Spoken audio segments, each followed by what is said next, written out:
0, 1, 2, 3. Let's get started. We're placing the grill with the flat end towards the left up through this right bottom hole. This gives us enough angle to get up in between the radiator support silver up in here and the top of the intercooler.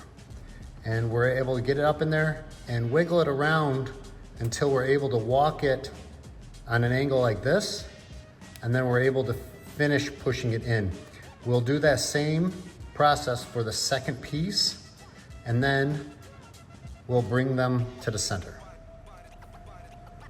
The grill is a tight fit, and when we get it centered, we're going to push it all the way over to center, and then we're going to pull it forward so that it gets pulled in behind this rubber piece. You may need to insert a cable tie to loop this in and pull it towards you to get it seated between the top rubber and then the bottom ducting.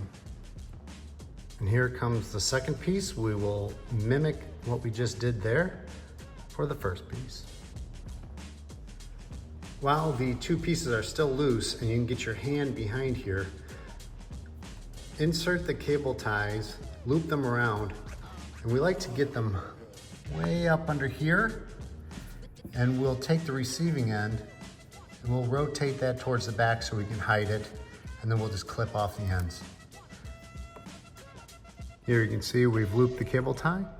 We have our hand behind here, and we will, once it's aligned, we'll get it all snugged up and snip off the end. Trick for aligning this one once the other one is tied in is to loop two cable ties so you can use them as pulls, get it aligned, get the cable tie in place, and then snip these off. As these are tight fit on purpose, the easier way to get this one in, because you can't get your hand behind it, is to get it in the top first in front of that rubber piece, and then slide the bottom up to the bumper lip here. For the middle cable tie, tie both pieces together and hide under the middle post.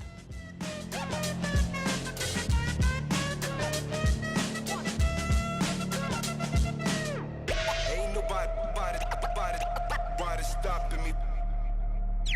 Ain't nobody stopping me. Ain't nobody stopping me. Ain't nobody stopping me. Stopping me. Ain't nobody stopping me. Ain't nobody stopping me. Stopping me.